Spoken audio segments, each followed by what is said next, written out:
Okay, ladies and gentlemen, we are back again here on a Friday afternoon. This is Straight Shooting with Stevie Ray, the radio version. Not as dangerous as the podcast version, but dangerous nonetheless. I am Stevie Ray here with my main man, Mr. Latin Heat himself, Angel Corona. Angel, what is going on today on this glorious Friday afternoon? What is going on, Stevie Ray? And it is a little dangerous. It's not as dangerous. But when you got Latin Heat over here, it is pretty dangerous. It's pretty dangerous. Especially with us two kicking it off on a Friday night. That's right, brother. And we got a lot of things going on this weekend. We got a lot. There's a lot of things going on this weekend, man. Now, who do we have producing for us today? Let's not leave him out. You know, who do we have? Who do we have over there? Is it Vincent or is it Dakota? It might be Vincent. Who is it? Who's over there, man? Tell me. It's Vince. Vince, what's going on, man? What's going on? I heard you've been setting things up for tomorrow. We got a big day, really, really big day tomorrow. Huge day. We got a really big day. You know, let's lay it down, man. We got the first annual Houston voting registration drive right here, 415 West Gray. 415 West Gray. Anybody that hasn't voted, come on down.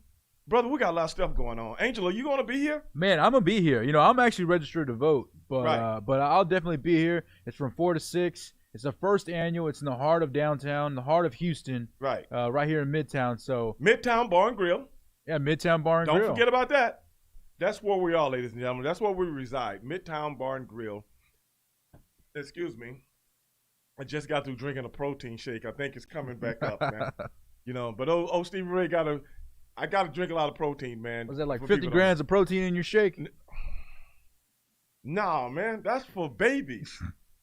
That's for babies, man. What do you got, 100? I got about 80 grams, dog. I got about 80 grams. I lay it down, dog. I lay it down. But, yeah, everybody, if you haven't registered to vote, and if you want to register to vote, right here, Midtown Bar and Grill, right here, edgeradiotv.com. Edge Radio TV. We're hosting this thing tomorrow. We're laying it down. Midtown Bar and Grill, first annual voters registration. And guess what? Not only that, voters swag bags while supplies last. That's what they're going to be. Those things are going to fly off the shelf. Yes. I mean, if I think I want one. Right, yeah, we want a swag bag. Hey, I want a swag bag. Some cool things in there. I don't know what they got in there. Who got more swag than us? Exactly. We need a swag bag. You know, we need a swag bag. Who brings the swag other than us? Right. You know, on the world's most dangerous radio show. Not as dangerous as the podcast, but dangerous nonetheless. Now, let's get down to business, man. Like I was talking about. A lot of things going on. I was watching the basketball game last night between the Lakers and the Denver Nuggets. Great game. Great game. I want to know one thing. What's that? Why do they still keep talking about LeBron James' age? It seems like every single time you tune in, they always dissect He's his 35 age. years old. Right. Yeah, I heard you the first time.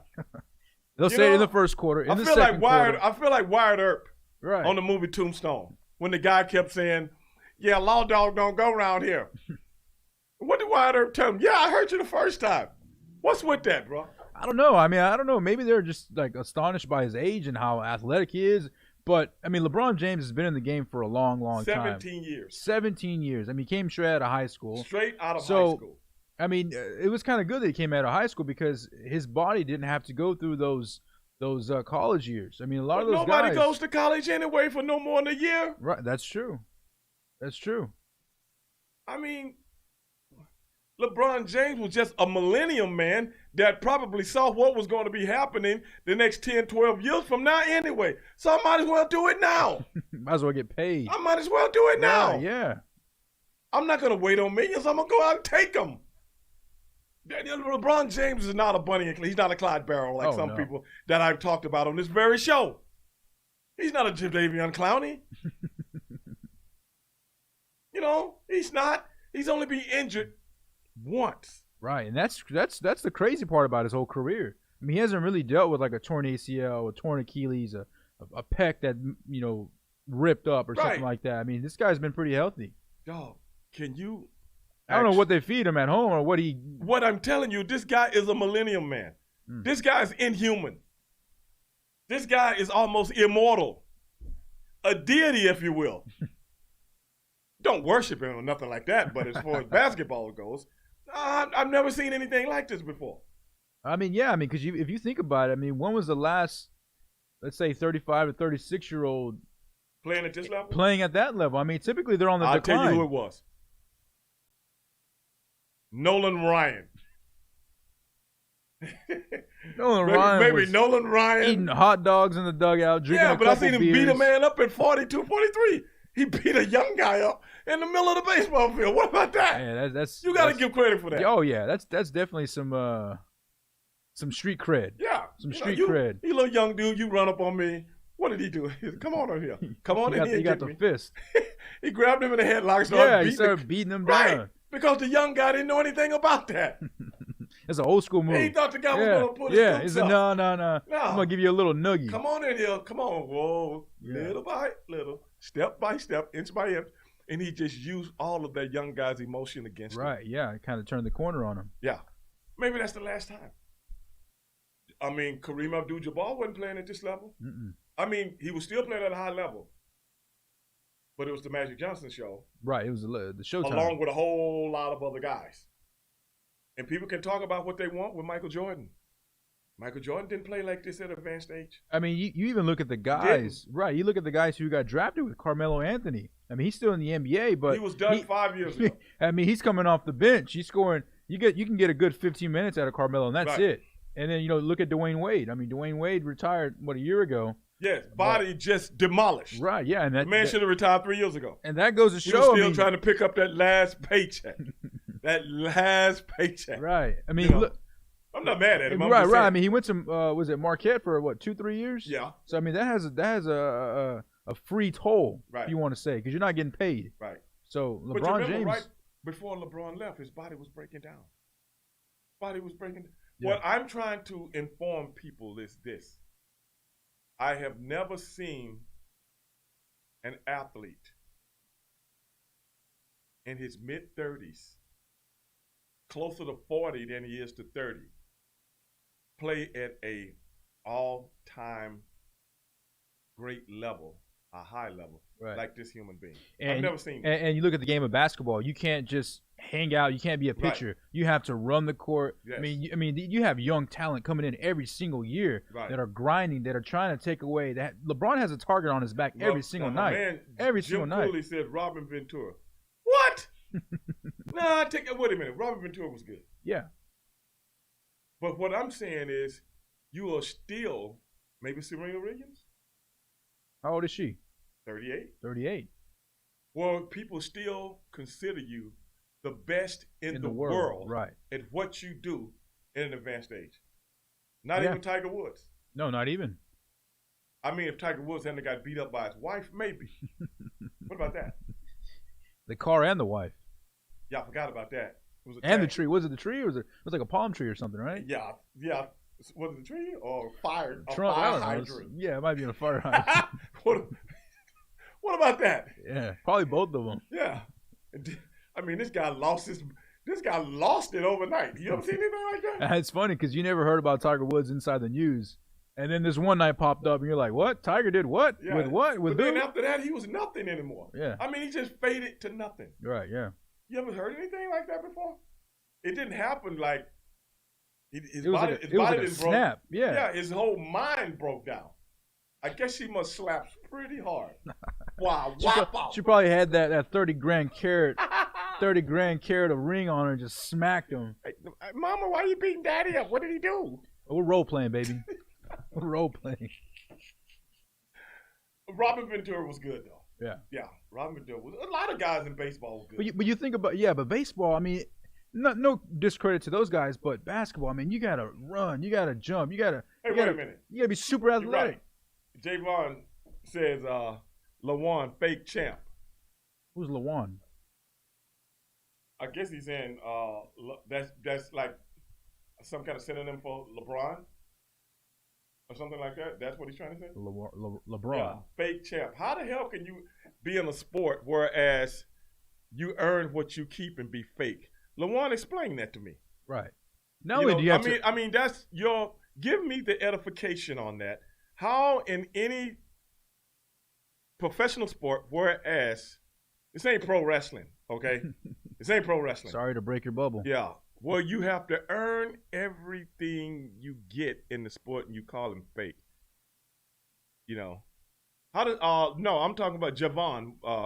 Explain that to me. And I got plenty of time to read it. Right, and not only that, you have to play 82 games, and then there's layers in the playoffs. Right. It's not like just like a tournament that you can rig up. Right. It's not like a tournament you can just, let's plan out the winner. No, you got different 7-series games, right, and each series gets tougher and tougher. Right. I don't understand. I don't understand. Not only fake that, champ. if you add up how many playoff games LeBron James has played, he will almost have played 2 more seasons. Yeah. Because he went to the finals 8 times. 8 times in a row. 8 times in a row. 9 total, right? Something like that, yeah, 8 or 9. I mean, 8 in a row, or was it 9 total? Something like that. Yeah. Hey man, you can get on the mic. Don't be putting your fingers up like I'm drunk in the ring, like they do when they. Hey, teacher, I have a question. Yeah. Was it 9 total? Yeah, it was 9 total. Yeah, it was 8 in a row and 9 total. Yeah. That's crazy. Yeah. That is nuts. And he's been there with multiple teams, so. Unbelievable. I mean, I don't understand how he's a fake champ. You can say what you want about LeBron James. Says, Terry Funk. I mean, I love Terry, I love Rick, but I'm just saying those guys are the pinnacle. I love them both. Those guys are at the pinnacle of the pro wrestling business. Right. But when Javon says fake champ, how the hell can you be fake in a professional sport where you earn what you keep? I mean, if you look at LeBron, it's not like for most of his career, he's had a younger guy who's helped him out. Right. But you talk about pro wrestling, you can have a young guy and they can carry you through the match, and all you got to do is hit the finish. Right. All you got to do is hit the finish. Maybe do a low blow or slide in a chair How many or something. times have you seen LeBron just take those Cleveland Cavaliers? Those were nobodies. Oh, yeah. Those were nobodies. I don't even think they're in the league. And he took them to the finals. I've only seen one other person in basketball do that. One other person. Where you were a young guy, you come in the league, and the next thing you know, you're in the NBA Finals. I've only seen one guy take a team of nobodies that were nothing a year or 2 before, right, and make them into a somebody. I mean, the Cleveland Cavaliers were a joke. Right. You know who that person was? Who? Kareem Abdul-Jabbar. Mm. When he came in the league, the Milwaukee Bucks was an expansion team. Right.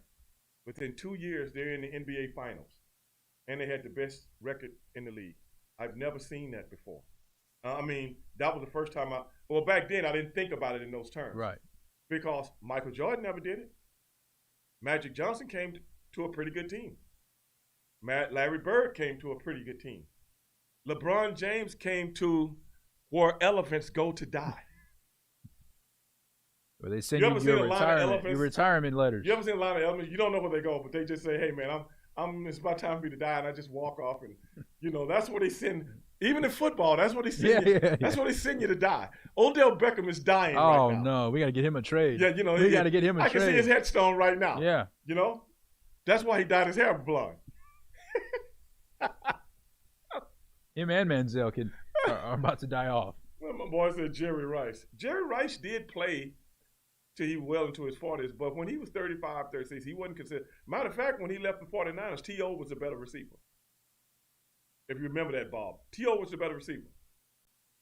Remember when they tried to do the day for Jerry Rice, and then T.O. came out and caught like 20-something passes, and it's supposed to be Jerry Rice Day? That record still holds. Yeah, T.O. was a beast. What I'm saying is this, for anybody out there that's listening. I've never seen a person at an advanced age, maybe Serena Williams, that was still considered the best later in their career when they've been around 15 to 17 years. I've never heard of that. And you think about it, I mean, there hasn't really been an off year for LeBron James. We just talked about it. Yes. 8 finals straight. I mean, the guy's been pretty consistent. Unbelievable. I think LeBron James is the most gifted athlete that God has ever created. Because he doesn't do one thing well. And he's a coach on the floor. Mm-hmm. And I'm still the top dog of all the young guys out there. Right, yeah. He commands that presence. So I'm still waiting for Javon to edify me on what he's talking about so I can dissect what you're saying. But this is Edge Radio, Straight Shooting with Stevie Ray, and we'll be right back.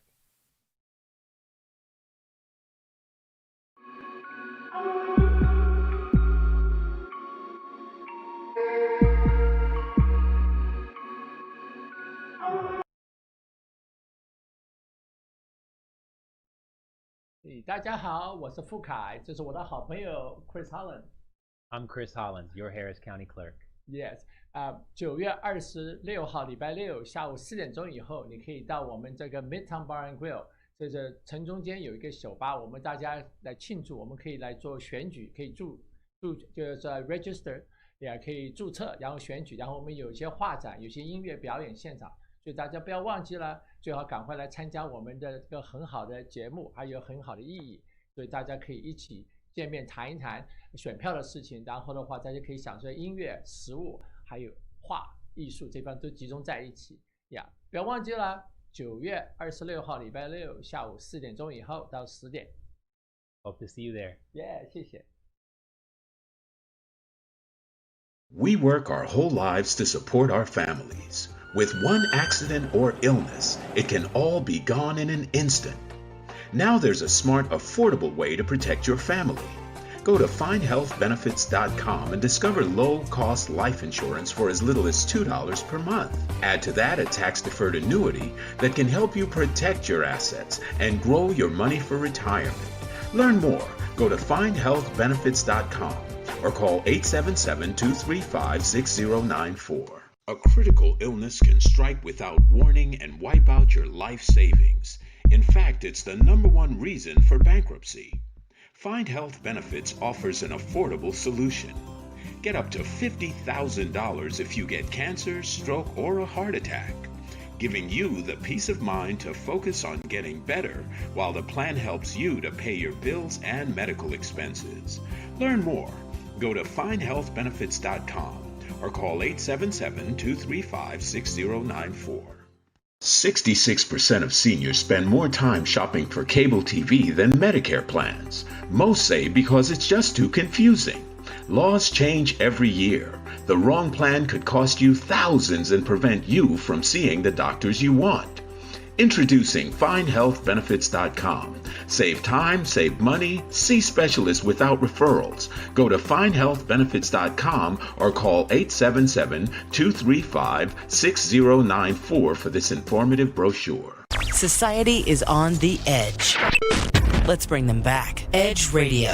Because truth still matters.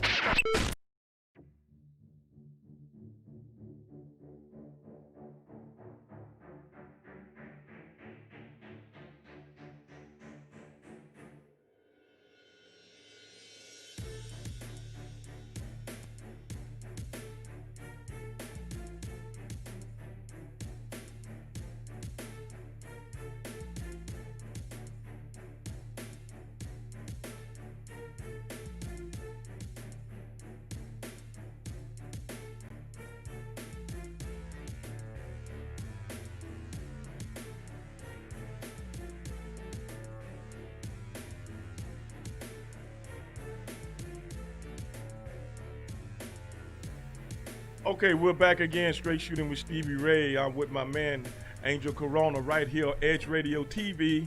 And like we were talking about LeBron James before we went to the break. And I was watching that game last night. And I'm watching Murray. That Murray is something to behold. Oh, crafty little guy. Oh, man, that dude got some moves. Yeah. And can shoot with either hand. Brother, we're looking at a star in the making.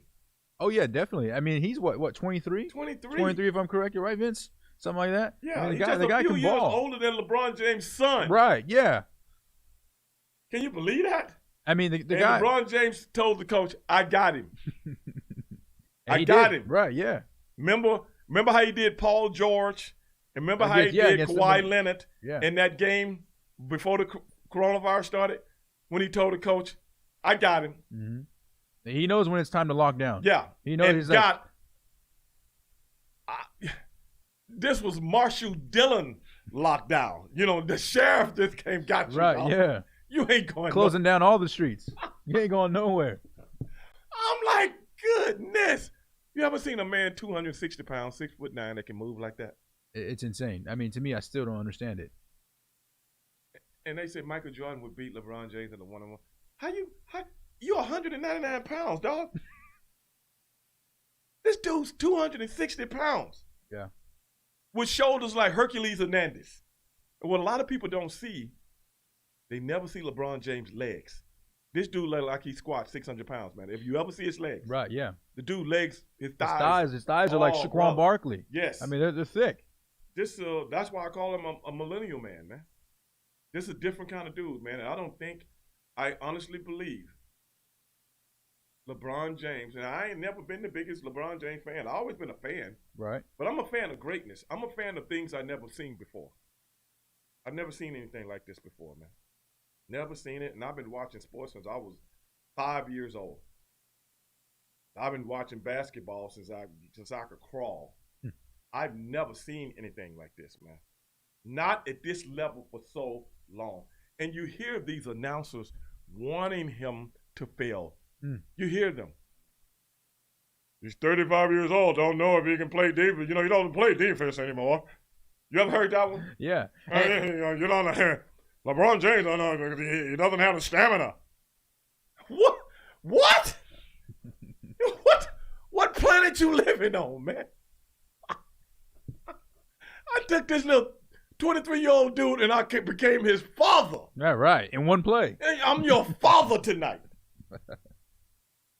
The dude probably had never been held like that. Oh, no. In his life. And I'm sure just the name of LeBron James kind of like, made him shut down a little bit. Because right. a lot of these guys, when the bubble had started, they were like, oh, I just saw LeBron James. I just saw LeBron James. Like that's a guy you're competing against, So he has that factor, right. that star factor, even amongst his peers. Right. That's I mean, you know how that is. Yes. That to me makes. Yeah, I've never. People always talk about. This is the thing that gets me. I know you've heard this, Vince. You have admitted to being a LeBron James sympathizer, like Sweden to Germany in World War II. You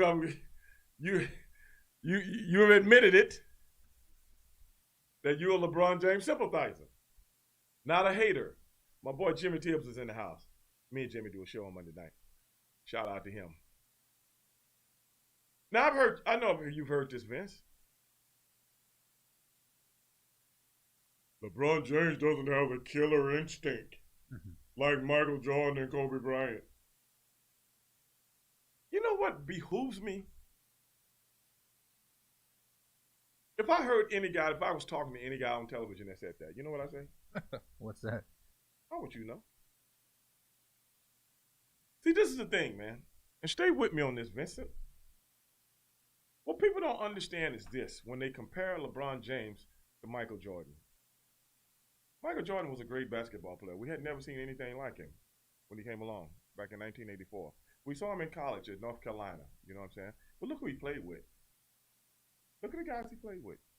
He played with like 3, 4, 5 number 1 draft choices. And a Hall of Fame coach. Do you know Michael Jordan? Do you know LeBron James has never been coached by anybody that would ever be considered for the Hall of Fame? I said considered.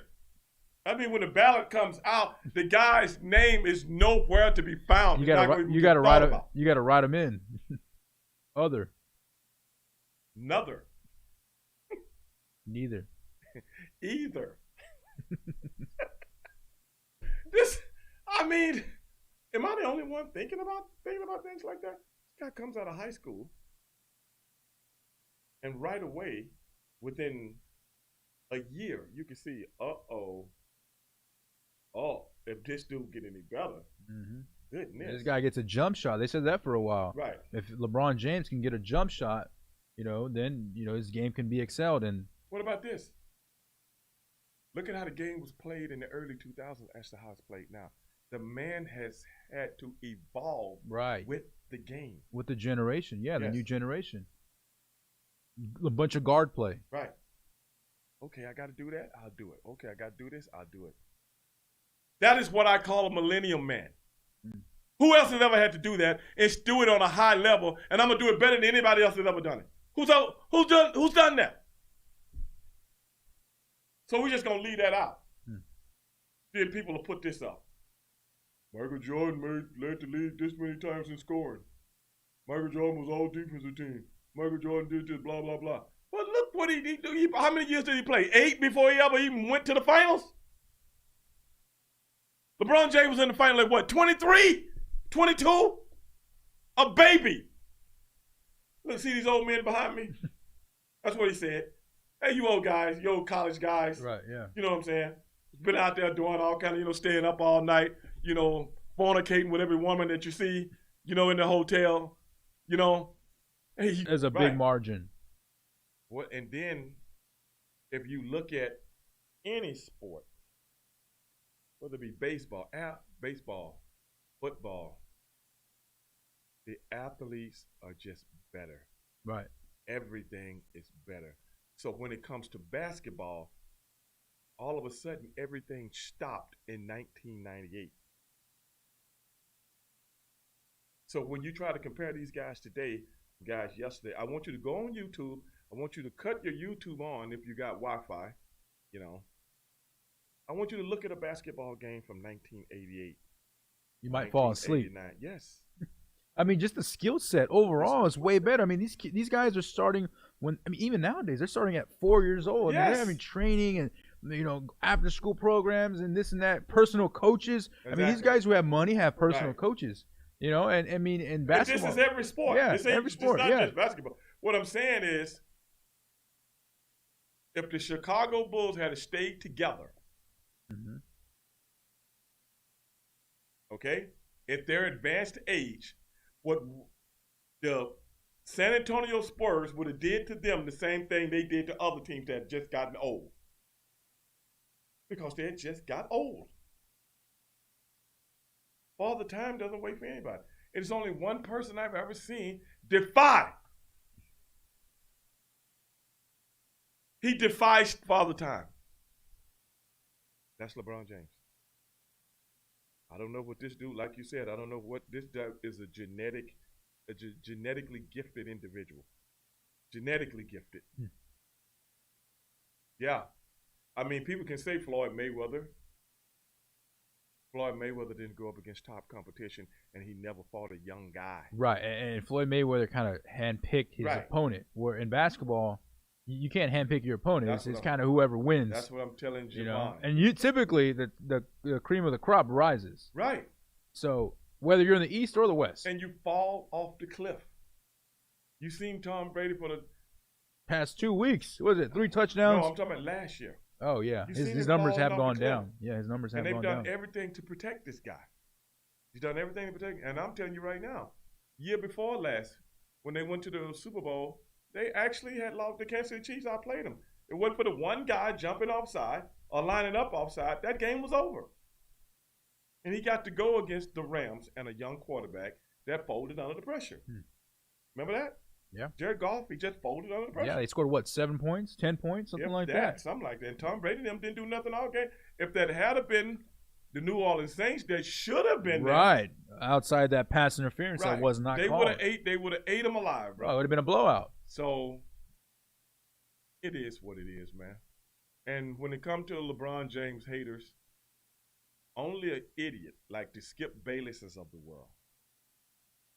Only the stupidest of the stupid and the dumbest of the dumb can look at this dude and go and say anything negative about him. I can't say anything negative about LeBron James. And I'll tell you, I've never been on the bandwagon until, maybe recently, last 4 or 5 years. And I'm like, wait a minute, bro. Wait a minute. Let me start studying this guy. You know what I'm saying? Take a step back, not be a fan, and just kind of analyze him from more like what he does. And what I'm saying is, I've never seen, other than Kareem Abdul-Jabbar, when this guy steps on the court, everybody gets better. When this guy steps off the court, everybody gets worse. This guy left the Cleveland Cavaliers twice. Both times they go in the toilet. The toilet. I mean, you think about it, he's actually gotten a lot of people paid. Tristan Thompson. Tell me about it. Tristan Thompson was relevant, and then LeBron James left, and I mean, come on, Tristan Thompson might put up. They don't even put him on social media anymore with the Kardashians. Right? Yeah, he's not worthy enough. He's not worthy enough. You're a straight up nobody. You look at what was the little point guard he had, Dellavedova. Yeah. I mean, that guy was Speedy Gonzalez when LeBron James was there. When he left, what was he? He was a little mouse. I've never seen this before. I mean, Anderson Varejao. I mean, there's a lot of guys. A whole bunch of them. A whole bunch. They don't remember Kevin Love was a superstar before he got with LeBron James. Now Kevin Love is singing backup vocals with his uncle, with the Beach Boys. What's going on, man? Yeah. A lot of people don't know Mike Love is his uncle. I thought that was a joke. No. I thought that was a joke. Look at that. Oh, wow. Hey, look, you got to realize, but you up here with your dog now. Yeah. Your dog finds out about things people don't want to know about. That's what your dog does. Yeah, Mike Love for the Beach Boys. That's Kevin Love. So he's singing in the background. Yeah. Probably doing a little. Yeah. Wouldn't it be nice? Yeah.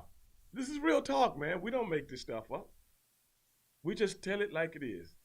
Because on Straight Shooting with Stevie Ray, we really like talking about champions. Champions know champions. This is a show where champions knows champions and game knows game. And we like to talk about it, man. And at the end of that game, when LeBron James came out and he started talking about Breonna Taylor, man, I could feel his pain, bro. I could feel his pain. And you got a lot of people right now, like that sheriff out in L.A., asking LeBron James to match the reward. To be a sheriff, how do you even have a job and do something that idiotic?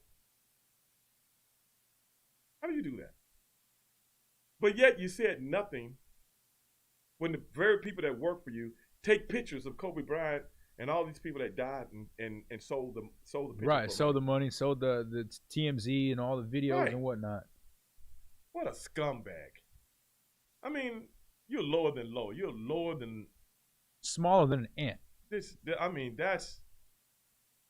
the political jargon that's going around right now, that kind of stuff. I mean, and you a police chief or sheriff? Chief? As far as I'm concerned, you ain't qualified to have a job. As far as I'm concerned. But that's the stupidest of the stupid, bro. Just do your job. How hard is that? It's probably too hard since guys got away with what they got away with. You know, probably too hard. Yeah. Sad sack son of a gun. But be it as it may, I just want to talk about that because I still don't believe people are really witnessing what they're seeing. You're seeing greatness. And that only comes around a generation. I'm talking about there's a lot of great athletes. Yeah, I think all the haters that are out there, and it's kind of sad, but once he's done, once he hangs it up, you're only going to appreciate him even more why can't you just step out of your hater shoes for half a second and just appreciate it now? Because they're hanging on to the past. A lot of people never seen Michael Jordan, but they still will sit up and say, Michael Jordan is the best ever. That's the funniest part about my generation, Stevie Ray, is these guys are pooping in their diapers. I mean, their mom was wiping down their vomit, and they're going to sit there and say, hey, look, Michael Jordan's the best player ever. Have you seen the man play? Besides these ESPN highlights and besides The Last Dance, have you seen the man play? Yeah. Exactly. But be it as it may, EdgeRadioTV.com. Straight Shooting with Stevie Ray, the world's most dangerous radio show. Not as dangerous as the podcast, but dangerous nonetheless. We will be right back.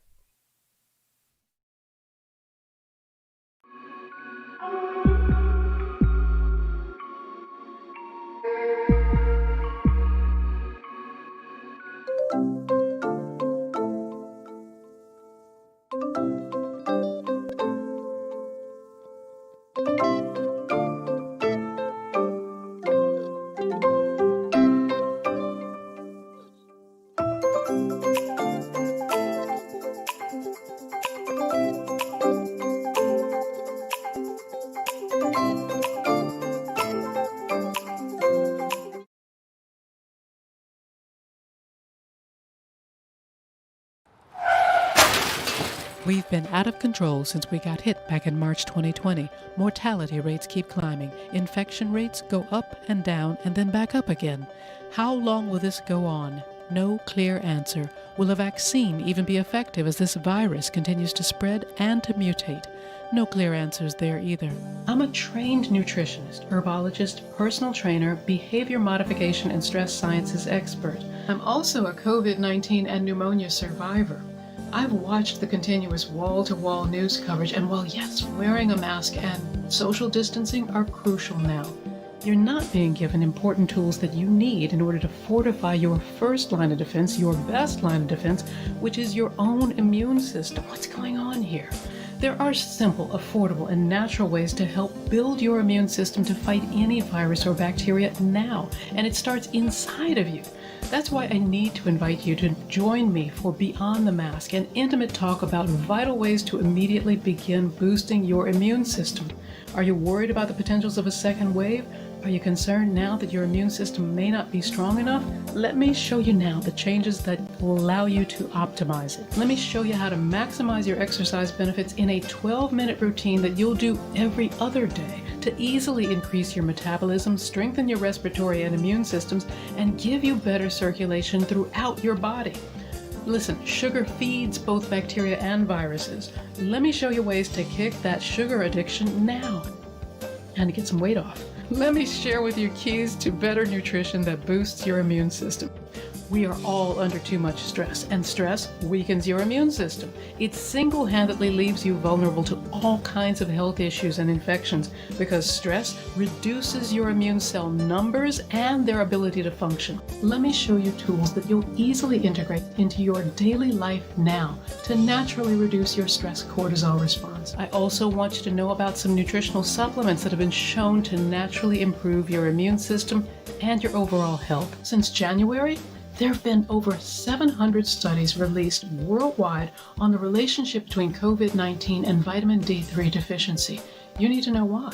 You want to improve your own immune defenses now, want to take back your control? Sign up today for Beyond the Mask and join me as I give you information and tools to easily get you back on track towards a healthier overall immune system now.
Okay, ladies and gentlemen, we're back again. Straight Shooting with Stevie Ray right here, Edge Radio TV, with my main man, Angel Corona, and we're laying it down right here on a Friday afternoon. Right here on a Friday afternoon, brother. And we've been talking about LeBron James, man, and I just want to get my 2 cents in on that for everybody that appreciates greatness. But for all you lulacs that don't, hey, better you than me. But this weekend, bro, you know what we got coming up this weekend? We got some interesting stuff. We got the UFC. Yeah. We got the Charlo twins. Mm-hmm. We got the Texans and the Steelers. Yeah, your team versus my team. Brother, you ought to see these new Pittsburgh Steelers sneakers that I got. What? You got some new sneakers, huh? Purple and gold? I'm sorry, not purple and gold, black and gold. Pittsburgh Steelers, not the Minnesota Vikings. I was thinking about the Lakers. You had LeBron flushed in my head. Oh, okay. Yes, man. I just received my new Pittsburgh Steelers sneakers. Are they signed by Ben Roethlisberger? They are signed by myself. That's even better. Yes. You know, some people would value Stevie Ray's signature more than Ben Roethlisberger. Ben Roethlisberger's not in the WWE Hall of Fame. Yeah, but he's going to be in the NFL Hall of Fame. Soon. But we're talking about right now. Very soon, yeah. But no, there's no signature on him. I don't get people's signature. You know, I've only asked for one autograph in my life. I remember you telling me. I've met a lot of people. Mm-hmm. But I've only asked for one autograph in my life. Let me take a guess. Was it Prince? Michael Jackson. I wouldn't want Prince or Michael Jackson's autograph. Neither one of them. They're good. Right. I like them. They're not worthy. They're not worthy of Stevie Ray's autograph. Man. No, man. Come on, bro. No. You know who it was? Who? Temptations. That was it. And I could give you a litany, a plethora of names of people that I've met. Oh, yeah, I know. But, you know, I've never been an autograph guy. I don't know why. I've always thought it was kind of amazing when people ask me for an autograph. Right, and I think nowadays they're moving more towards the picture, right? I mean, or do they still ask you for autographs? How does that go? They rather have a picture, right? They'd rather have a picture with an autograph on it. Oh, that's a double whammy. Yeah, that's $10 more. Cash only. Cash only, you know. So I don't care, but it's just like back in the day, you know, when we were doing our thing, people would come up, can you sign this? Yeah. I'm like, you know what I've always got a kick out of? Having words with a person and shaking their hand. That's what I've always got a kick out of. But no, I started to wear the Stevie Ray sneakers today. But I did. You know why? Why's that? Because I'm riding my motorcycle. Oh. I ride my motorcycle and I don't want the gear shifter to scuff them up. Right, to scuff them up, get some exhaust or get some dirt. Don't want to do that. So are you going to wear them on Sunday? Are you rooting for the Pittsburgh Steelers or the Houston Texans? I'm not rooting for no Houston Texans when they play the Steelers. I don't root for anybody when they play the Steelers. You know, the world wanted to know. I had to ask for the world out here, Stevie Ray. Man, let me tell you right now, if Jesus Christ came down and became quarterback of the Houston Texans, I'm still rooting for Ben Roethlisberger. Eat him up. Eat Jesus up. Don't let him get outside. You know what? Tear him up. You know what I find very interesting, Stevie Ray, is this week that they're playing the Pittsburgh Steelers, they actually bring up, will the Houston Texans sign Antonio Brown? What? There's whispers saying Wait a minute, brother. You got to elaborate on that. Yeah, there's whispers saying that the Houston Texans, will they sign Antonio Brown? I'm not sure if it's a coincidence that they're playing the Pittsburgh Steelers, but there's whispers out there that the Houston Texans may be in the lookout for a receiver named Antonio Brown. Wait a minute. Now, this is counterproductive. Okay?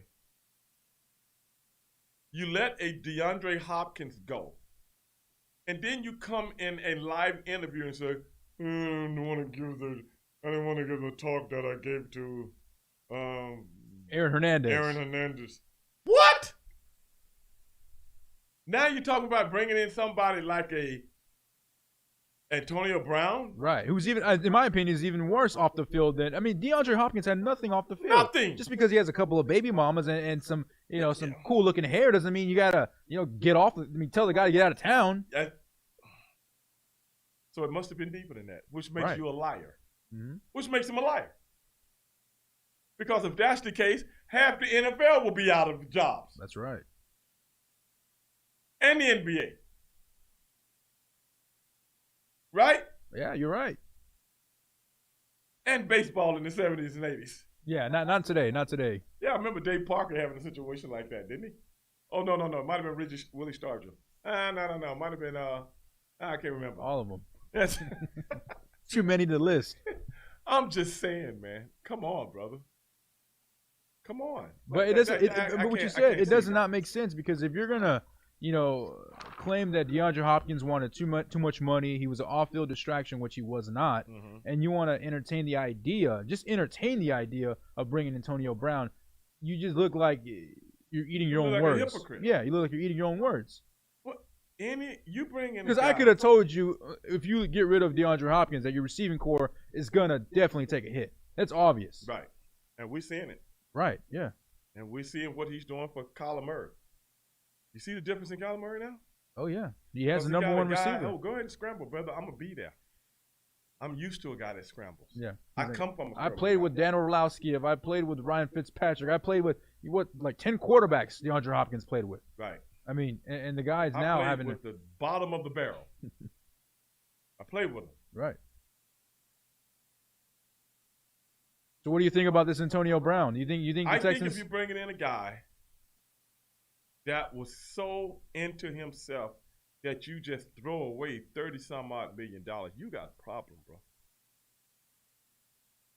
You got a problem. I don't understand that, bro. This guy, him and Le'Veon Bell, I do not feel sorry for neither one of them. And I got nothing against either one of them.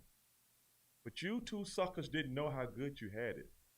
They thought they were bigger than the team. They thought they were bigger than what was going on in Pittsburgh. And now they're finding out the hard way. Le'Veon Bell, nobody said his name since I just said it right now. Nobody said his name since he left. Yeah, his fantasy football stock has gone way down. Was it ever up? Other than when he left Pittsburgh? Right. Because, look, two places you go when elephants are looking to die. You know what those two places are? What are they? You know those two cities? Where? Two teams. Cleveland. And New York. Jets. You just see a line of people, like when Moses freed the Israelites. You see that line of people walking. Yeah. They're going to New York. Go look behind that field in New York. You see people walking. You know where they're going? Yeah. They're going to say it's over. It's the last straw, dog. Cleveland. Why do you think LeBron wanted to get out of there, bro? Yeah. He made a mistake once. Why do you think LeBron said, I owe it to my people? That's the kind of guy he is. To just let go what the owner said about him. To let that go, come back for the people. Got him a championship. Something they hadn't witnessed since Jim Brown was a young man. Jim Brown. And you see, Jim Brown got up out of there when he was 29 years old. 29. And he didn't even want to. I'd rather go act and do the Dirty Dozens. Better go see the Hollywood screen than to be out here hanging out here in Cleveland. With you people. Right. Now you know why Howard the Duck was like really ticked off when he landed there. He crash landed.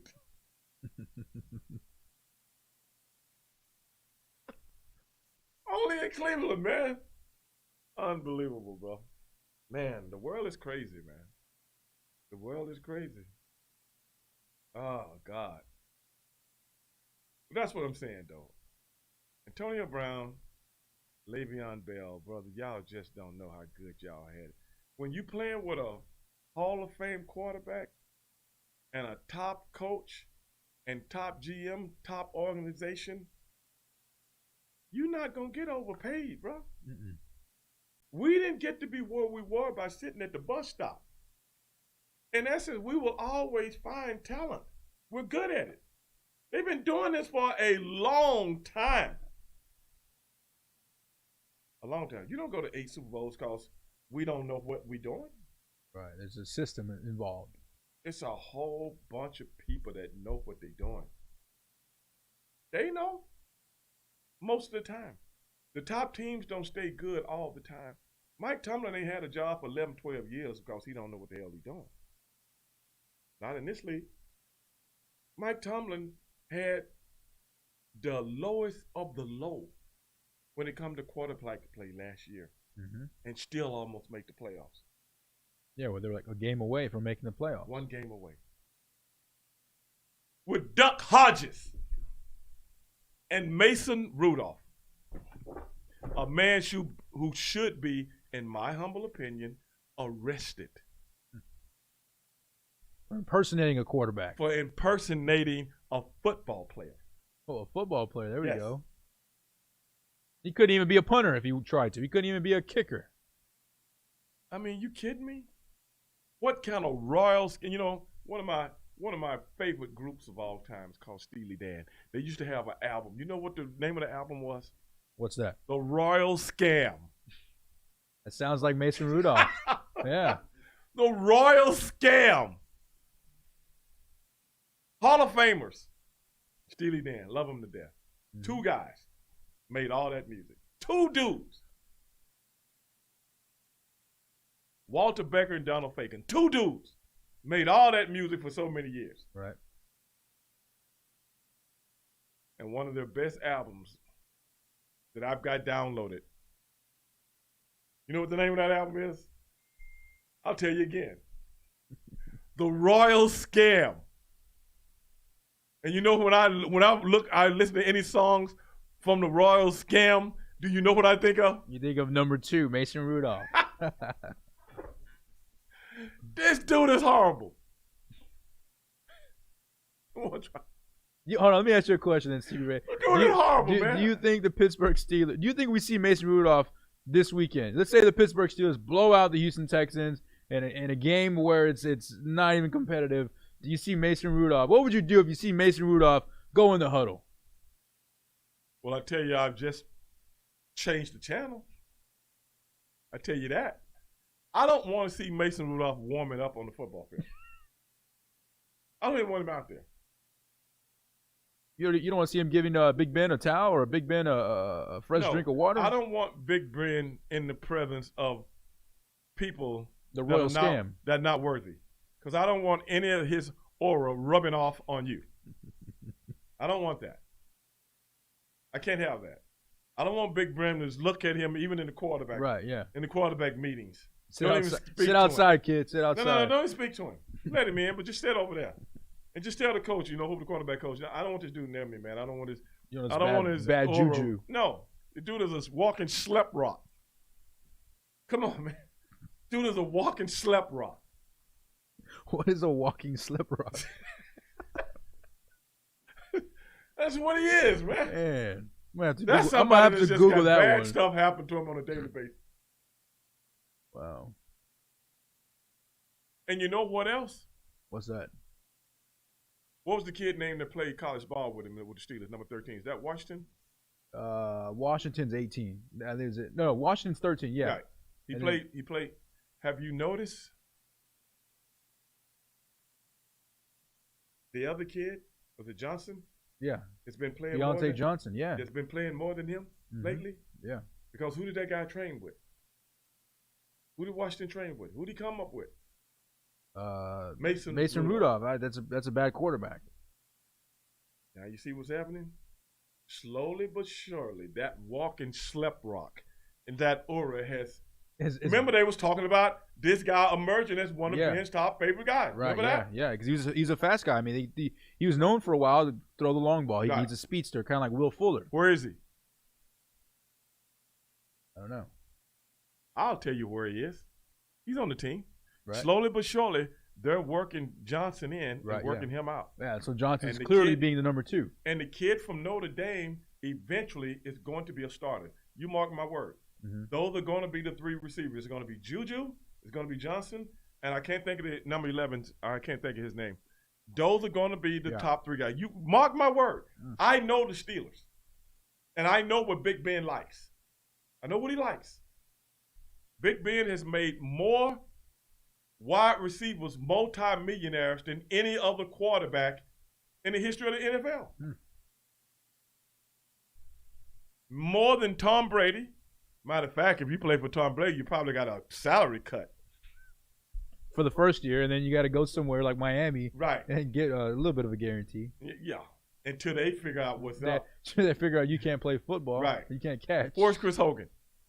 I think he's with Carolina or something. He's somewhere, but he's not doing much. Where's Chris Hogan? We need to put a sign out there for him. Where is he? In the Super Bowl, he called for 100 and something yards. That should be good for something, right? Mm-hmm. Goes to show you, maybe it was the system. Maybe what I'm seeing right now with Cam Newton is what I've been talking about for quite some time.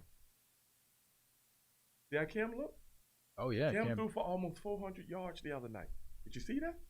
I mean, Cam's looking like Superman, the Superman he claims to be. He just happened to be playing against a team led by Russell Wilson that just don't play.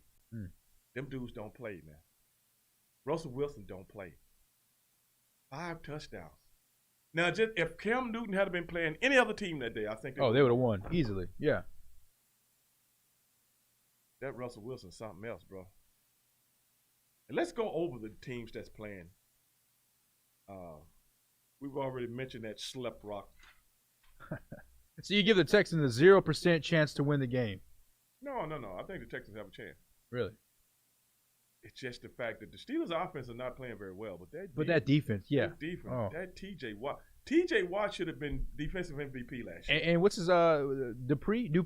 Bud Dupree. Bud Dupree. That guy's a stud. That dude flies all over the field. And this is what I'm talking about. They're gonna have a spy Bud on. Dupree, number 1 draft choice. Mm-hmm. T.J. Watt, number 1 draft choice. What's the kid name that played? They drafted him last year in the middle. Number 1 draft choice. You see what I'm saying? Mm-hmm. They don't waste too many draft choices. No. They don't waste too many. Now, a couple of guys, Sean Davis. I don't even know if Sean Davis is still on the team. And Artie Burns. They were number 1, number 2 draft choices a few years ago. I don't even know if they're still on the team, man, because the thing is, Mike Tomlin, when you don't produce, he don't care where you was drafted. You ain't playing. Yeah. You are not playing. Another thing we got in that game, we got all the Watts brothers playing in the same game. Yeah.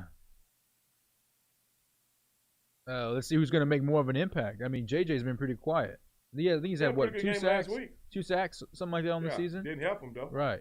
But I think everybody's just so used to that JJ from, 5-7 years ago. It's like, well, now, no, I'm a different type of JJ. So, that TJ Watt is a game changer, bro. That dude. And do you know this? Let me tell you how good old Ray Dog is. Let me enlighten you on something. A few years ago, when TJ Watt was coming out of Wisconsin, all 4 Wisconsin linebackers are very, very good. And I think at least 3 of them are playing in the NFL right now. Mm-hmm. I'm not sure about the 4th one. This is what I told my friends. This is the honest to God truth. The Pittsburgh Steelers should draft TJ Watt. And when they did it, I was elated because I saw it in college. Yeah, you knew what kind of player your team was getting. I saw it in college. Do you know the dude only played 2 years in college? Yeah. And a lot of people thought he was undersized. I mean, he's about close to 240 right now.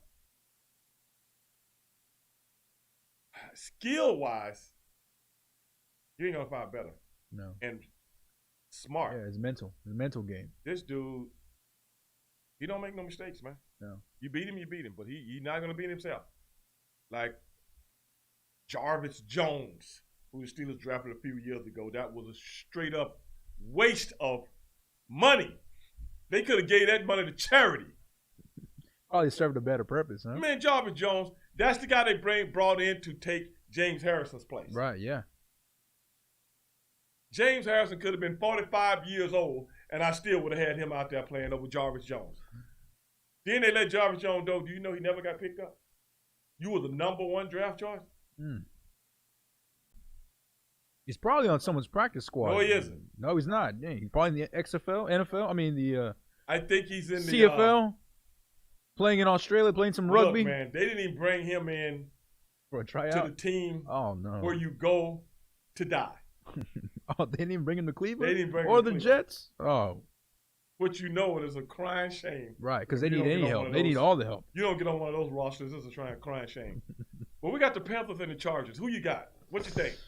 You know what? I actually like the Chargers. I like their new quarterback, Herbert. I think he looked very good. I mean, Justin Herbert. Yeah, Justin Herbert. He looks Can you believe that? I know. I mean, he should have started the whole season. I mean, the guy didn't even take 1 rep with the starting lineup and come in and look like he's been playing for 10 years. Right, yeah. What is that? But you got to realize they didn't prepare. They prepared for Tyrod Taylor. Right, Tyrod Taylor. Yeah, and I'm sure like who the doctors punctured his lung. Yeah, how does that happen? I don't know. Some quack of a doctor, bro. The guy should be fired. You almost killed him, man. Send him to Cleveland. Send that dude to Cleveland. With no shoes. Have you ever had a doctor do something like that? No, man. I mean, I feel like, is it hard to puncture a lung? I mean, I don't know. One time I had to do a biopsy, and they wanted to. Well, I'll tell you after the break. Let's go do this next one. Lions and the Cardinals. Oh, Cardinals. I think Cardinals are so exciting. I mean, you got so many weapons. You got Kenyon Drake. You got Kyler Murray. You got DeAndre Hopkins. You think about it. Larry Fitzgerald's on that team too. Yes, I know. Christian Kirk. They got firepower. I think they got a pretty good defense. Yeah, they're always going to be in these games. No pump. Yeah, I got the Cardinals. Got the Cardinals. Jets and the Colts. That's a terrible game. Off the top of my head, I would say the Colts. One place you go to die, and the other place, I don't know. Maybe they might be. Phillip Rivers maybe just don't have it anymore. I think he can still throw for big yards. Yeah, but I just don't think he's that leader he used to be. I think they're going to rely heavily. We'll know more of this game. Right. I think they're going to rely heavily on the rookie running back Taylor. Right. I think if I'm the head coach, I'm leaning more towards running the ball. It's sad, man, what happened to what was his name? The other starting running back, man. He tore his Achilles, man. Oh, yeah. Sad what happened to him, but you're going with the Colts. I'm going with the Colts. Why are you going? Wait. You don't think Sam Darnold can turn it around? I just don't believe in any. Do you feel for Sam Darnold? I do, but I don't believe in anything that the Jets do. I don't believe anything that the Jets. I really feel sorry for Sam Darnold. You know why I wish they cut him and he go to Pittsburgh. I think it'd be a good replacement for Ben Pittsburgh. Yeah, I could see that being a number 2, learning behind Big Ben, and then quarterback coach. And I mean, the guy can sling the ball. There's no question about that. He has a strong arm, but I think he's just in a bad situation. Yeah, he went to Jets, brother. But the one I really want to talk about, well, a few of them. We've talked about the Texans and the Steelers. I've been hearing a lot of rumbles about Baker Mayfield. What do you think about Baker? I think Baker is a good quarterback. I think Baker is his own worst enemy. Yeah, I can see that. Me personally, whenever Baker came, I wasn't high on Baker. I thought they tried to compare him to Russell Wilson a lot. To me, I thought he was just a better Johnny Manziel. I understand. I think he's a better Johnny Manziel, but with the same mentality. With the same mentality, kind of. You're too much into yourself. You're a me guy, and you try to be the rah guy. But I think people can see straight through it. And I think that type of quarterback only takes you so far, especially in college. In college, that's a great quarterback. Right. Guys will huddle around him. Guys will be like, yeah. High school, same thing. Right. But in the NFL, I just don't see that. I don't see that longevity. I don't see Baker being. I gotta agree with you, man. But hey, ladies and gentlemen, you are watching Straight Shooting with Stevie Ray, the radio version. Not as dangerous as the podcast version, but dangerous nonetheless. We are on Edge Radio TV, and we will be right back.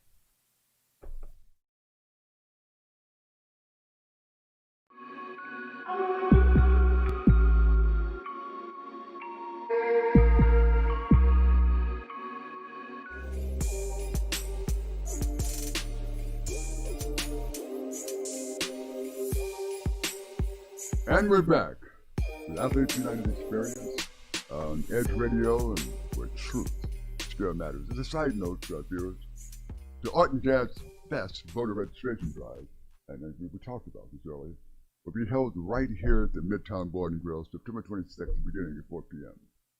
That is the Art Jazz Fest voter registration drive. So come on out, prepare to complete your civic duty, and vote your consciousness. Okay. As we broke, we're talking to Dr. Crystal Mark here, and she had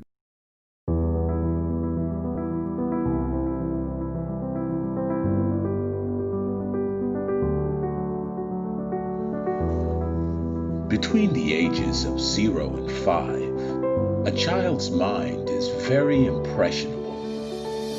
Researchers call it the theta brainwave. This low frequency is the state of consciousness between the conscious and subconscious worlds. In this state, the mind is capable of deep and profound learning, healing, and growth. There is a subconscious loop that's created during these early years. Who you believe you are has been downloaded based on experiences that you have had. A bad experience could create fears and limitations. Do you love who you are? Do you believe in yourself? The reality is that you can't control your childhood. All you can do is interpret it. you can choose to see your good and your value. Try this experiment. Project forward. See yourself at 80 years old. Now you have lived a lifetime. What advice would you have for your younger self? What risks would you have taken? What relationships would you have avoided? Did you celebrate life? Did you allow yourself to feel, to be present? Your 80-year-old self would tell you to not live in fear, to have faith that things will work out, that all you have to do is persist until you succeed. Your 80-year-old self would tell you to stay healthy, to take care of your body. And it would ultimately tell you to share your gifts with the world.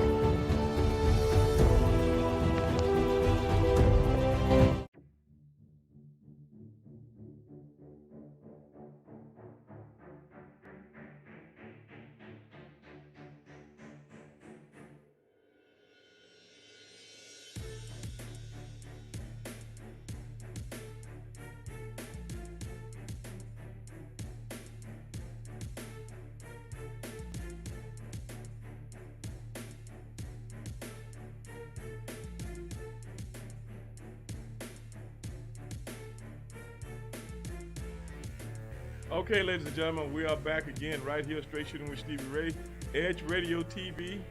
We were discussing some football, me and my man, Angel Corona.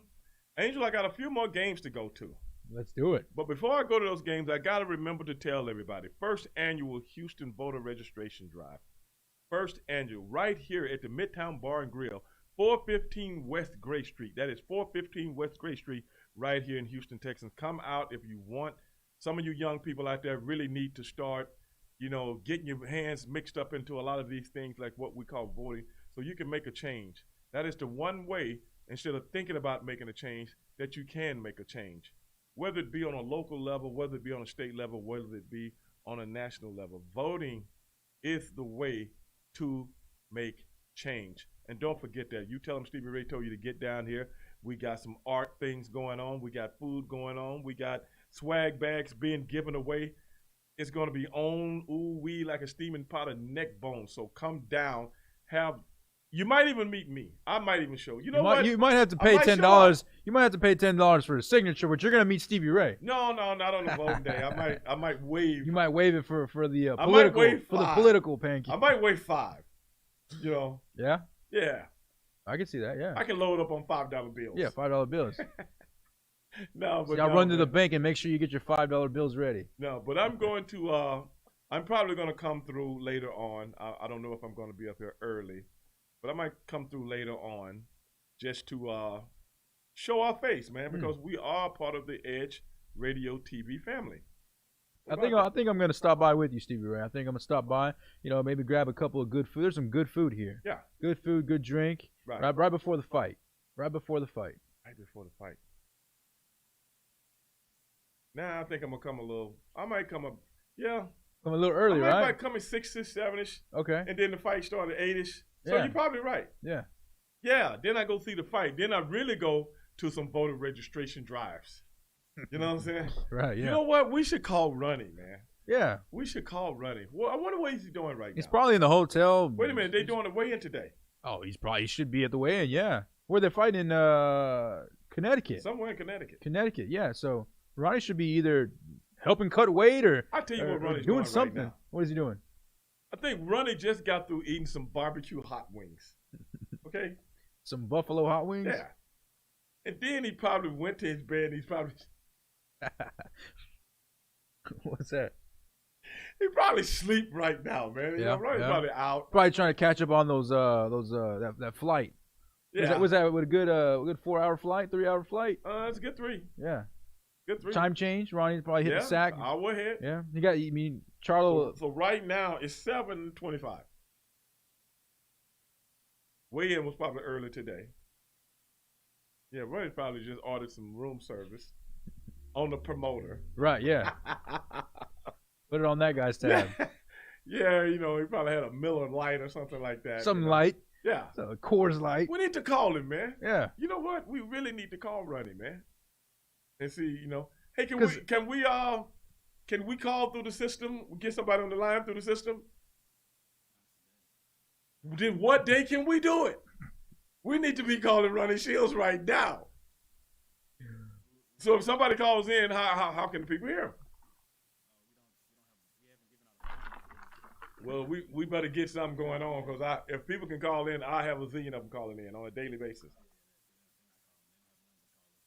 But Ronnie should be. Are they still doing a weigh-in? I'm assuming they're doing a weigh-in, some type of media weigh-in tonight. It's typically the day before the fight, right? Media day is on Wednesday. Oh, okay. So then the weigh-in's tonight. Right. Now the weigh-in is early in the day because they have to give you time to rehydrate. That's true. Yeah. A lot of times they show it in the afternoon. I mean, later in the day. But it's actually if you look at them live, it'll be like 11 o'clock, 10, 11 o'clock if they're on the West Coast. And that's like, 1 o'clock our time, something like that. And then they might show it on television around 5 o'clock. So people think it's, live, the guy right, needs 24 hours, more than 24 hours to rehydrate. That's right, yeah. So they do it early. Well, let's go back through a couple of these games, man. Buccaneers, Tom Brady's bunch, and the Denver Broncos. I think Tom Brady and the Brady bunch get away with the win here only because the Broncos are hurt. I mean, they got Courtland Sutton. He's out for the year. Their quarterback, Drew Lock's going to miss a couple of weeks, I assume. They're kind of fighting up a hill. The Broncos themselves, and not let alone the Buccaneers. So right. I think the Buccaneers make easy work of the Broncos. Well, this is the game I'm looking for. What's that? The Dallas Cowboys and the Seattle Seahawks. That's the game I'm looking for. I mean, that one's that has Hollywood written all over it. I mean, you got the Cowboys who just came back from, what was it, 20-0 deficit against the Rams. And someone should be fired. Yeah, I mean, how does that happen? Because at one point, I think what you had was a situation and nobody was informed of what's going on, which means your special teams coach, you ever seen He's asleep. You ever seen before something big like that? Your special team coach gets guys together. Yeah, brings them in, yells in their ear. And tells everybody, blah, do this, blah, do that. Blah, yep. blah, blah, blah. You ever seen that? Yeah. I don't think we saw it. Mm-mm. And I've never seen a team, I swear to God, I've been watching football since I was a little bitty boy. Mm-hmm. I've never seen a team kick an onside kick. And the guys sit there like, don't touch it. Like it's a hot potato. And then they realize, so how do you not know that? Do you think it has something to do with no offseason? I mean, no preseason. Yeah, it's either no preseason, like it's a new situation that's happened they're not prepared for, but that goes back to the coach. That's your job, your special. You have one role, one job, one responsibility to take care of special teams. You guys should practice that, and they typically have a team designated for special teams. Right. So they should go through these practices, but maybe that's a. But what I'm saying, even before they kick, they're going to kick onside. Yeah, kick. It's obvious. Yeah. How do you not know the rule? As soon as his toe touches the ball, you can jump on it. Right. Exactly. They're waiting till it go 10 yards. Yeah, and they were literally it was a punt. Yeah, like it was. This is not a punt. Right. This is a kickoff, and I'm looking at number 87, and he's trying to keep the other. I couldn't believe. I'm like, yeah. Did they change the rules while I was gone? And I thought that for half a second. I was like, wait, maybe they changed. Maybe this guy 87 knows what he's doing. Turns out he did the wrong thing.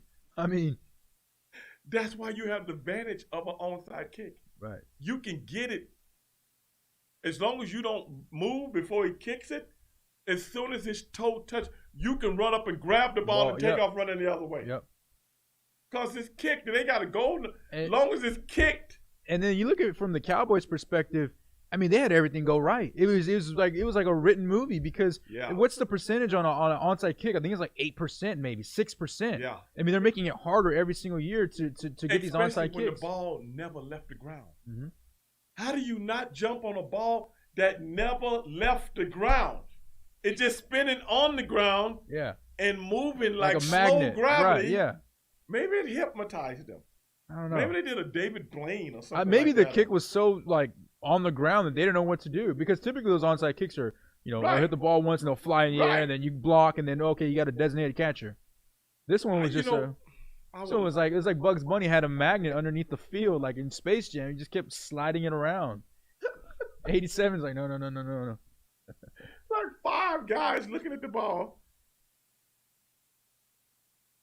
And they can't blame the crowd noise. No. I mean, they should be able to hear the coaches should be yelling, "Jump on the ball." But I mean, I don't know what happened. I saw he came out the other day with a statement. They said it was his fault. The 87 or the coach? The coach. Obviously. Well, at least he admitted it. Yeah. Now I know who. Trying to save face. Now if I'm off the blank, now I know who to fire. You admitted it. You bring up your evaluation. Okay, in week 2, you said it was your fault, so therefore it is your fault. You are getting fired. Close the door behind you. And you cannot shop at Home Depot anymore for the rest of your life. What about that one? Yeah, that too. You go to Lowe's. Everybody work for all the black probably go to Home Depot for free. Yeah. Probably get whatever they want, a whole basket full of stuff. Yeah, he lost that perk. He needs a trash can to throw himself out. One of those big steel ones, not the plastic ones. The one that Oscar comes out of. Oscar the Grouch. I mean, we can't make this up. Yeah. We can't make this up, man. This is But I don't think the Seahawks make those same mistakes. I think the Seahawks win, but I think the Dallas Cowboys are going to be a little bit more competitive. I mean, they won this game. They're going to rally behind the win. They're really going to feel pumped up as a team. Their confidence is going to be up, and that's a good thing. But until you actually face Russell Wilson and his 5 touchdowns a game, Skip Bayless is bringing up 2 years ago when they beat the Seahawks in the playoffs. So in essence, I guess in Skip Bayless' mind, every team has beaten another team whenever 2 teams played each other. Can't you bring up tape from 5 years ago that this team beat the other team? Can't you do that with everybody? I mean, I guess if you're Skip Bayless's head, yeah. I mean, so what I'm trying to see is what is the significance of bringing up that from, because the Cowboys didn't even make the playoffs last year, and to see how the Seahawks is in arguably the toughest division in the NFL. I don't see the significance of it. What are you saying? Because Dallas won against them 2 years ago in a playoff game, a game of which Russell Wilson didn't even throw the ball. They just came out running the ball. Yep. I remember that game. Well, I'm telling you right now, do you honestly think Pete Carroll, a guy that's won, 2, 3 national championships, a guy that's won a Super Bowl and been to 2, is going to come out with the same game plan he did 2 years ago in the playoffs? Really? No, definitely not. I mean, the guy makes adjustments. So Skip Bayless says since, I think, who was that got hurt? Was it KJ Wright? Hurt his knee? Or was it Achilles? Yep. And the starting safety, since those 2 are out, he brought that up. He thinks they have a fighting chance. 2 people. So football is about whether one guy's in the game, another guy's in the game. I mean, this is Little League now? Right, yeah. You got a star player, and once he's out, okay, well, we can win now. You still got Russell Wilson. You still got Pete Carroll. Pete Carroll don't have no jokes backing up top guys. He got top guys backing up. That's why you haven't seen their defense really falter very much since all those top guys are gone now. Every last one of them. All of them. Michael Bennett, gone. Was it the Legion of Doom, right? Legion of Boom. Legion of Boom. All of them gone.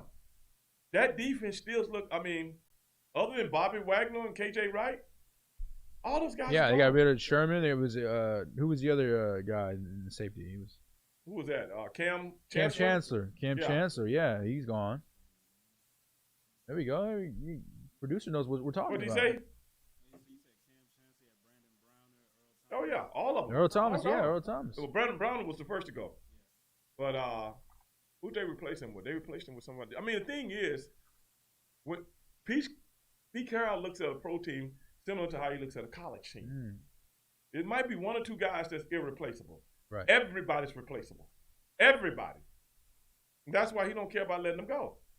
You know, when the money thing comes up, because he always got a lot of good players, young players on one team. You know, and that's how the best stay the best, because they all do that thing. It's like college. Alabama don't stay good because they've been sitting at the bus stop. Auburn don't stay good, because, I mean, not Auburn, but Clemson. Yeah. Because they've been sitting at the bus stop. All these teams, you know what I'm saying? Because when they got top coaches, you're going to have top recruits. So, okay, you're here for a couple of years, boom, another guy. He looks exactly like, you know. Just change the number. Get a different haircut. Guy looks exactly like the guy that was playing here. Right. You know? That's why I'm saying you can't look at a Seattle defense and go, well, can't get right way out and the starting safety. But you can't play for a dude like Pete Carroll. You could be third string.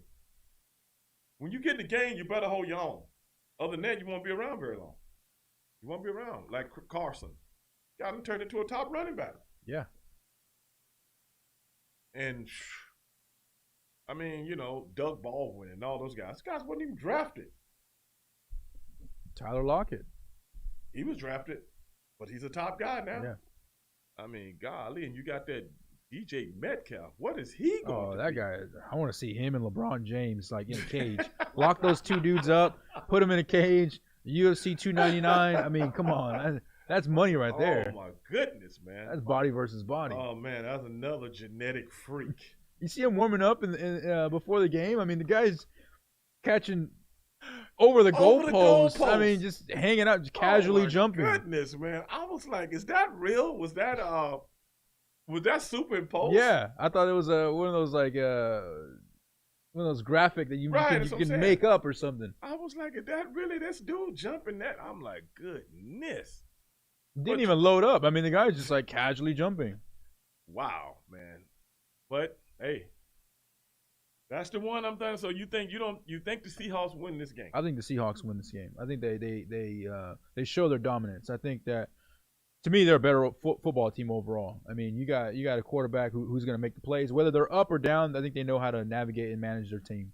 I'm telling you, Russell Wilson might be the smartest quarterback I've ever seen. This dude, he just know how to win. You know what I'm saying? He just methodically does what he does. Right. And you really can't put your finger on what he does. Right. It's not like he's like exceptional in like throwing in tight windows. He's not exceptional in throwing the deep ball, but he doesn't make mistakes. If you think about it, I mean, there's very small mistakes he does. And he knows how to extend plays. And then he runs when he has to. And then when it looks like he's going to run, you get it. Then he slides, make you more upset because you couldn't get a hit on him. And it's like, and he keeps everybody together. Right. You know how he goes to people and talk to this guy, hey man, do this. Don't He's worry a true about leader. This, blah, blah, blah. And I'm like, goodness, man, that's hard to beat. That's just hard. Russell Wilson is one of those guys that even when the Seahawks didn't have good teams, they were still competitive. Yeah, and he was still producing numbers. Yeah. He would be. I mean, his team would be in the game. But a lot. I mean, you never see the game. You never tune in to watch the Seahawks and they're getting blown out. That just doesn't happen. Oh yeah, they're competitive every game, win or lose. But this is one that's on the docket that everybody's talking about. All this week, people have been talking about Drew Brees got old last week. He didn't get old in the first week. He got old. He got old after 7 days passing. Yeah. Now I'm old. Saints versus the Packers. That's a good one. I mean, you got two quote-unquote old guys, right? You got Aaron Rodgers versus Drew Brees. Michael Thomas is going to be out, it seems like. So I think they're going to rely the ball. They're going to run the ball heavily with Kamara and Latavius Murray. I think if the Saints can run the ball and stay committed to the running game, I think they beat the Green Bay Packers. But you got to realize something. The Green Bay Packers got a heck of a two-headed monster themselves. Aaron Jones. Yes. So, I don't know if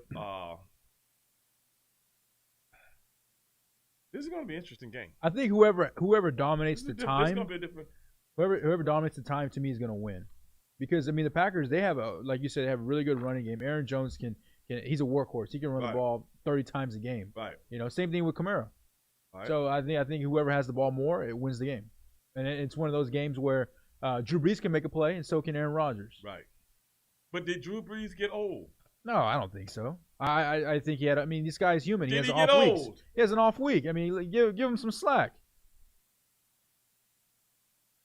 I don't know, man. You think he got old?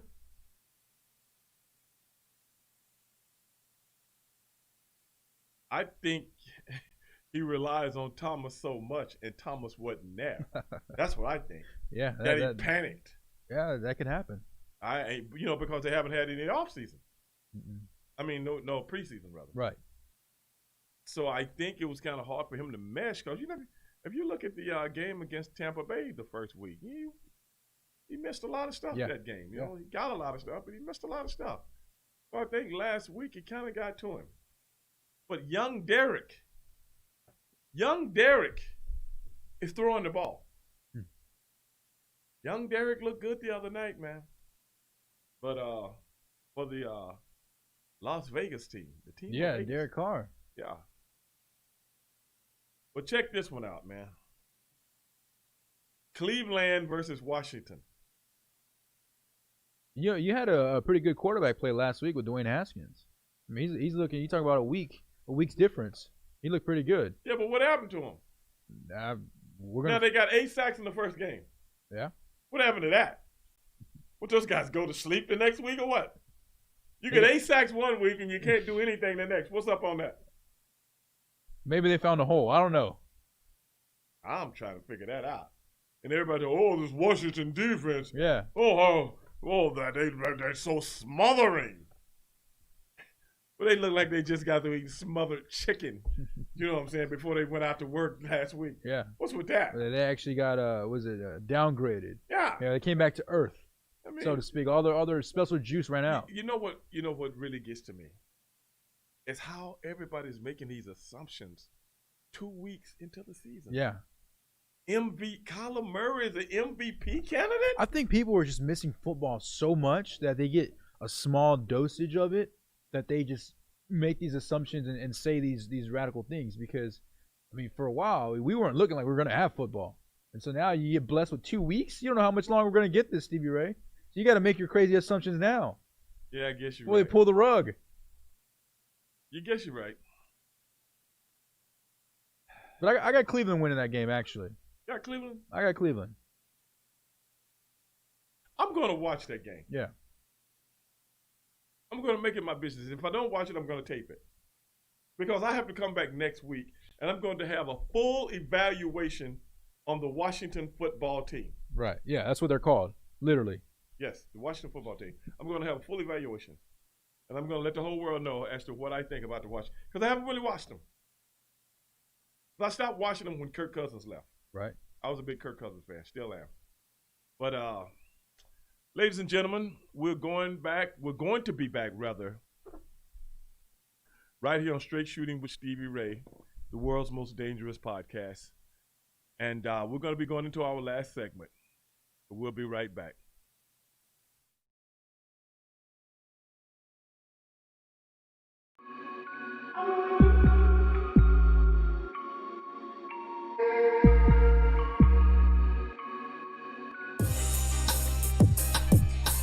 Well, hello out there. Hey, my name is Dwayne Hines with Real Talk Real Estate, along with my sidekick, Damian Hughes. Hey, and we are the double D's of real estate. So look, if you're out there and you've been interested in owning a home, but you've been getting run around and you don't know how the process goes, hey, dial the number on the bottom of your screen. Give us a call. Get some real talk, real solutions on all your real estate concerns. We are the double D's of real estate. Be sure to catch us every Wednesday on Edge Radio at 11:30 for Real Talk Real Estate. D. Hines, Damian Hughes, the Double D's.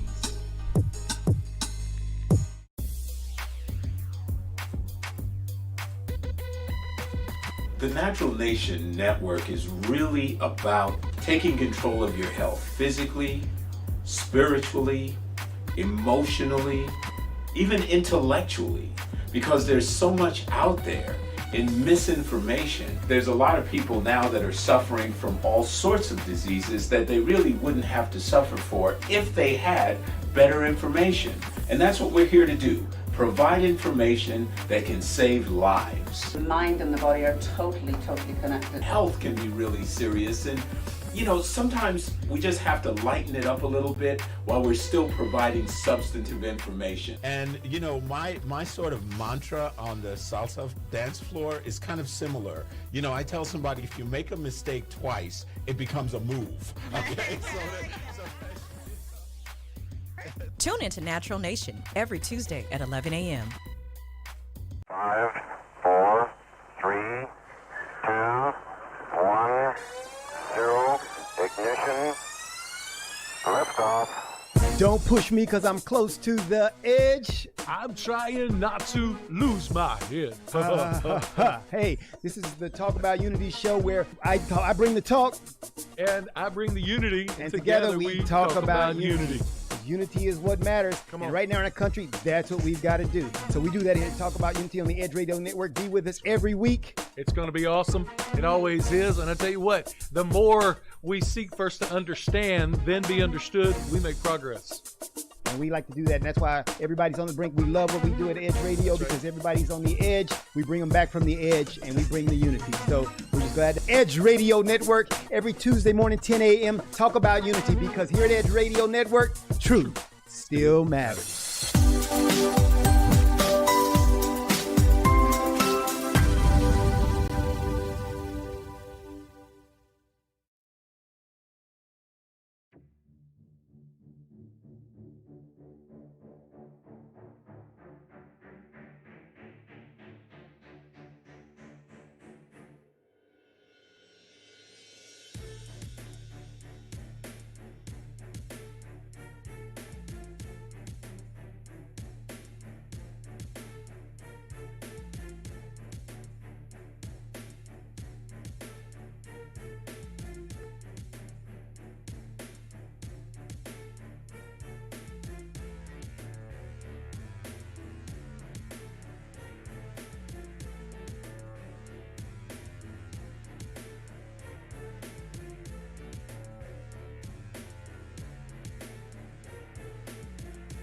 Okay, ladies and gentlemen, we are back for our last segment. I am Stevie Ray. This is Straight Shooting with Stevie Ray, the radio version, right here on Edge Radio TV. Now we're going to get to the one game that everybody's been talking about. Yeah, all the popcorn. All the popcorn talk. The peanuts. The peanuts. Get your popcorn ready. Ravens and the Chiefs. Who you got? This one's hard for me to pick. I mean, you got two dynamic quarterbacks who are never out of the game. Never out of the game. But to me, I got to roll with Patrick Mahomes and the Kansas City Chiefs. I just think they're a better football team from what I've seen. But it's very razor thin, and I think these teams will see each other down the line. So it's like game one. I got to go with the Ravens. I'm going to go with the Ravens. Because right now, in my opinion, the Ravens look better than any team in the NFL. They haven't even been tested yet. Right. And I think that plays into your favor as to the Chiefs might make them work. They haven't even had to work yet. No. They had it last week they had it pretty easy with the Texans. Pretty easy. Extra easy. What game were you watching, man? It was almost like Mason Rudolph was playing. Yeah, it was terrible to watch. It was terrible to watch. I couldn't even watch it. Yeah, it was. I had to turn the channel. I was like, goodness. Are we that bad? And I say we reluctantly, only because I live here in Houston. Right. How about them Cowboys, Frank, Harry? Yeah, we talked about the Cowboys, man. We talked about them. We think the Cowboys are going to be very competitive this weekend. We really do. But I think the Ravens, because they haven't been tested,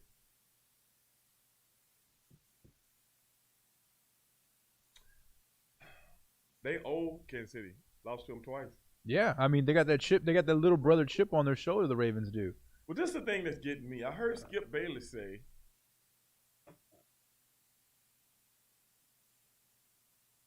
now, why the guy puts things in this context, I have no idea. But he says Jackson is Jackson's what, 23? Yeah, 22, 23, something like that. He's playing for his legacy. Who the hell builds a legacy in the regular season? And at that young of an age, I mean, legacy? Man, I just got here. I just got out of high school a few years ago. I could barely buy a 12-pack. Right. I mean, and I'm playing for a legacy? If I lose to the Kansas City Chiefs, how is that his fault if they lose? I mean, if he does everything he possibly can do, yeah, there's no fault on. No one's shaming Lamar Jackson. Dog, when you play professional sports, this is why I try to tell people that don't really know pro sports. You are never as good as you want to be. You are never as good as you want to be. You always want to get better. And I don't care if you're 50 years old. Right. I got to get better. I got to get better, and I got to keep learning. Every time we see people like that has that kind of mentality, they don't last long in professional sports. Mm-hmm. The hunger can't die. That is why you see a LeBron James playing at a high level. Right. It's a marathon, not a sprint. Right. That's why you see a Tom Brady playing at a high level. Because I might be slower, but my focus is better, which means I think faster. That means I react faster.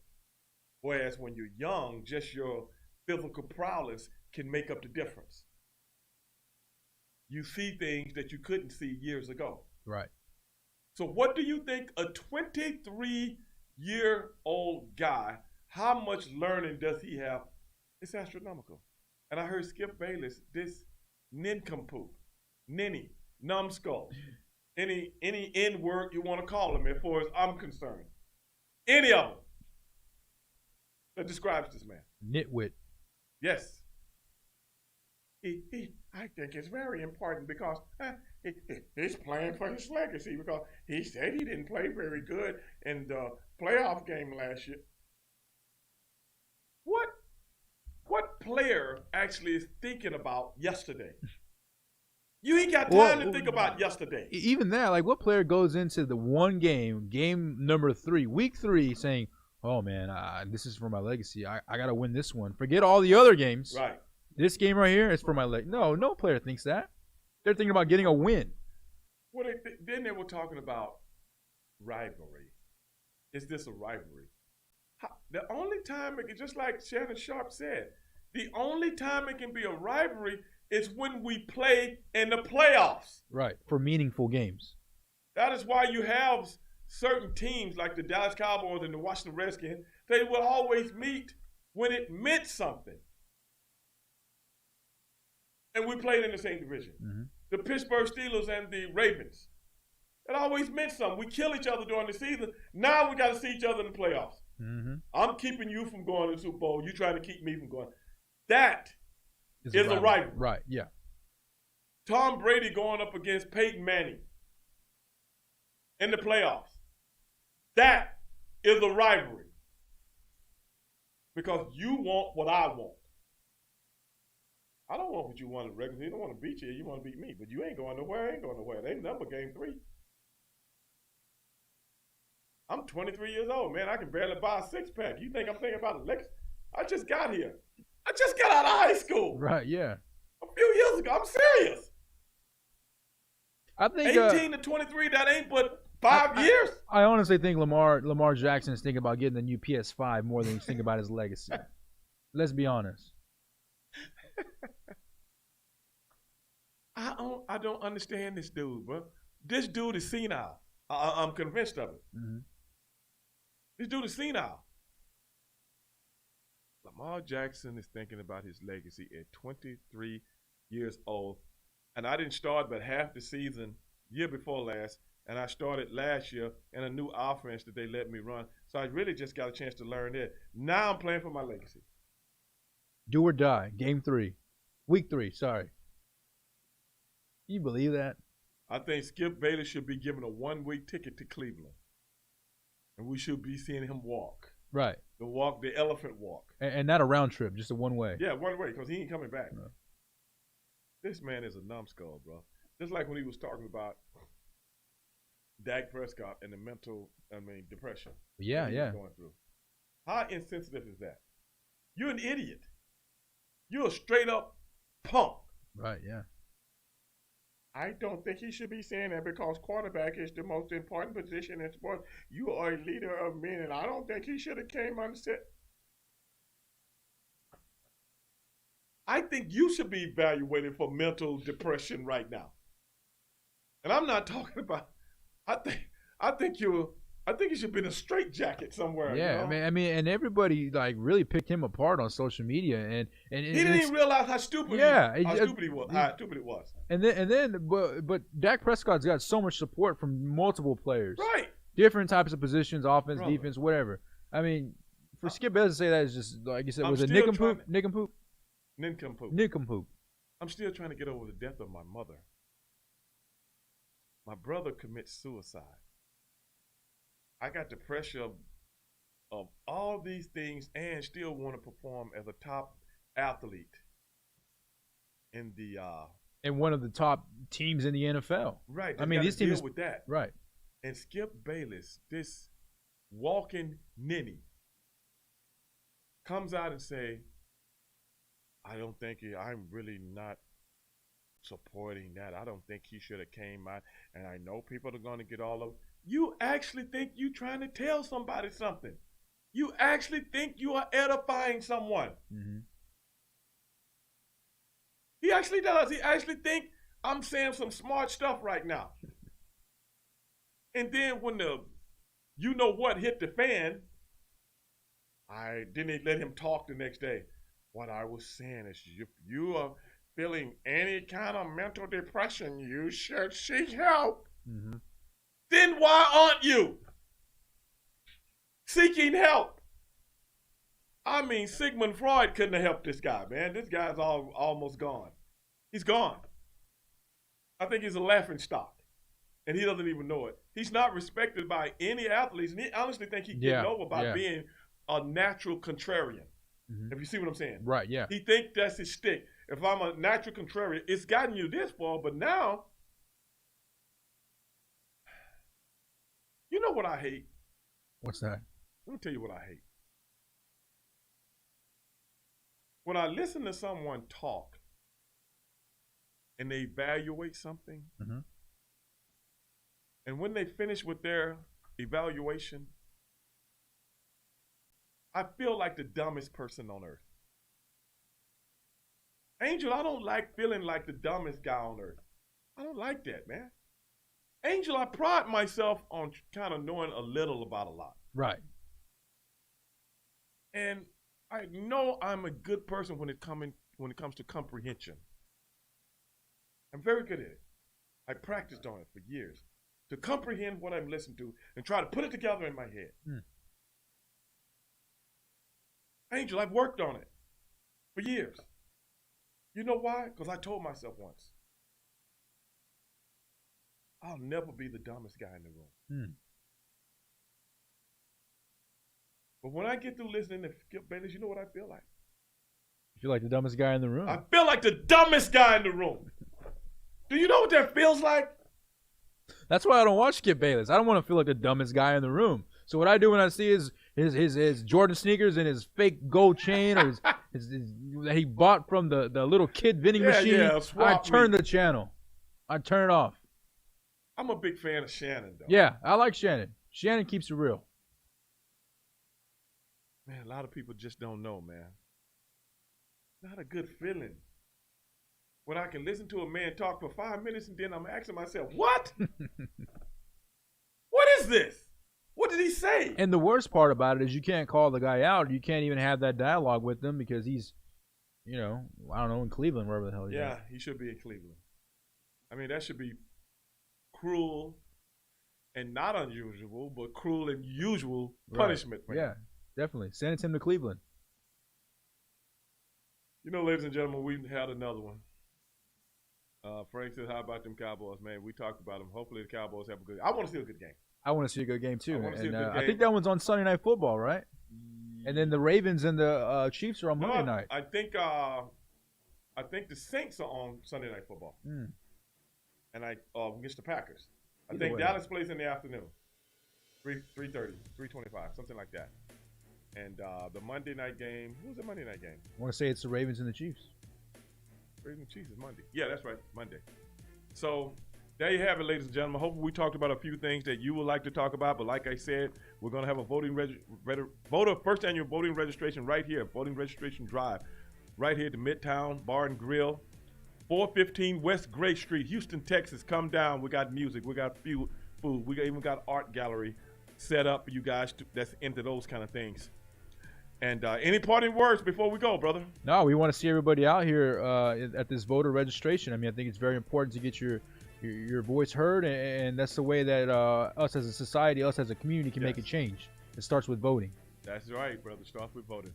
But I am Stevie Ray for my man, Angel Corona. This is Straight Shootin' with Stevie Ray, the radio version, and we are out. Peace.